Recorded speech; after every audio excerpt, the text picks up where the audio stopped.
31واں باب مدیان کے خلاف مقدس جنگ۔ پھر خداوند نے موسیٰ سے کہا، مدیانیوں سے بنی اسرائیل کا انتقام لے، اس کے بعد تو اپنے لوگوں میں جا ملے گا۔ تب موسیٰ نے لوگوں سے کہا، اپنے میں سے جنگ کے لیے آدمیوں کو مسلح کرو تاکہ وہ مدیانیوں پر حملہ کریں اور مدیانیوں سے خداوند کا انتقام لیں، اور اسرائیل کے سب قبیلوں میں سے فی قبیلہ 1000 آدمی لے کر جنگ کے لیے بھیجنا۔ سو ہزاروں ہزار بنی اسرائیل میں سے فی قبیلہ 1000 کے حساب سے 12000 مسلح آدمی جنگ کے لیے چنے گئے۔ یوں موسیٰ نے ہر قبیلے سے 1000 آدمیوں کو جنگ کے لیے بھیجا، اور علی عزر کاہن کے بیٹے فنہاس کو بھی جنگ پر روانہ کیا، اور مقدس کے ظروف اور بلند آواز کے نرسنگے اس کے ساتھ کر دیے، اور جیسا خداوند نے موسیٰ کو حکم دیا تھا اس کے مطابق انہوں نے مدیانیوں سے جنگ کی اور سب مردوں کو قتل کیا، اور انہوں نے ان مقتولوں کے سوا اوی اور رقم اور سور اور ہور اور ربا کو بھی، جو مدیان کے 5 بادشاہ تھے، جان سے مارا، اور بور کے بیٹے بلام کو بھی تلوار سے قتل کیا۔ اور بنی اسرائیل نے مدیان کی عورتوں اور ان کے بچوں کو اسیر کیا، اور ان کے چوپائے اور بھیڑ بکریاں اور مال و اسباب سب کچھ لوٹ لیا، اور ان کی سکونت گاہوں کے سب شہروں کو جن میں وہ رہتے تھے اور ان کی سب چھاؤنیوں کو آگ سے پھونک دیا۔ اور انہوں نے سارا مال غنیمت اور سب اسیر، کیا انسان اور کیا حیوان، ساتھ لیے، اور ان اسیروں اور مال غنیمت کو موسیٰ اور الیعزر کاہن اور بنی اسرائیل کی ساری جماعت کے پاس اس لشکرگاہ میں لے آئے جو یریکو کے مقابل یردن کے کنارے کنارے مواب کے میدانوں میں تھی۔ لشکر کی واپسی۔ تب موسیٰ اور الیعزر کاہن اور جماعت کے سب سردار ان کے استقبال کے لیے لشکرگاہ کے باہر گئے، اور موسیٰ ان فوجی سرداروں پر جو ہزاروں اور سینکڑوں کے سردار تھے اور جنگ سے لوٹے تھے جھلایا، اور ان سے کہنے لگا، کیا تم نے سب عورتیں جیتی بچا رکھی ہیں؟ دیکھو، انہی نے بلام کی صلاح سے فغور کے معاملے میں بنی اسرائیل سے خداوند کی حکم عدولی کرائی، اور یوں خداوند کی جماعت میں وبا پھیلی۔ اس لیے ان بچوں میں جتنے لڑکے ہیں سب کو مار ڈالو، اور جتنی عورتیں مرد کا منہ دیکھ چکی ہیں ان کو قتل کر ڈالو، لیکن ان لڑکیوں کو جو مرد سے واقف نہیں اور اچھوتی ہیں اپنے لیے زندہ رکھو۔ اور تم 7 دن تک لشکرگاہ کے باہر ہی ڈیرے ڈالے پڑے رہو،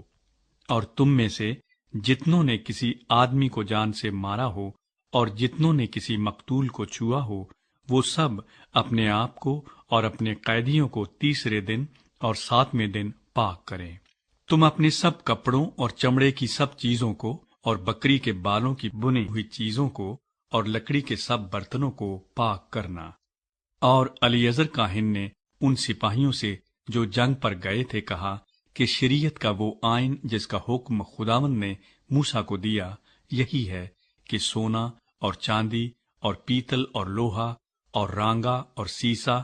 غرض جو کچھ آگ میں ٹھہر سکے وہ سب تم آگ میں ڈالنا، تب وہ صاف ہوگا۔ تو بھی ناپاکی دور کرنے کے پانی سے اسے پاک کرنا پڑے گا، اور جو کچھ آگ میں نہ ٹھہر سکے اسے تم پانی میں ڈالنا، اور تم 7ویں دن اپنے کپڑے دھونا، تب تم پاک ٹھہرو گے۔ اس کے بعد لشکرگاہ میں داخل ہونا۔ مال غنیمت کی تقسیم۔ اور خداوند نے موسیٰ سے کہا کہ الیعزر کاہن اور جماعت کے آبائی خاندانوں کے سرداروں کو ساتھ لے کر تو ان آدمیوں اور جانوروں کو شمار کر جو لوٹ میں آئے ہیں، اور لوٹ کے اس مال کو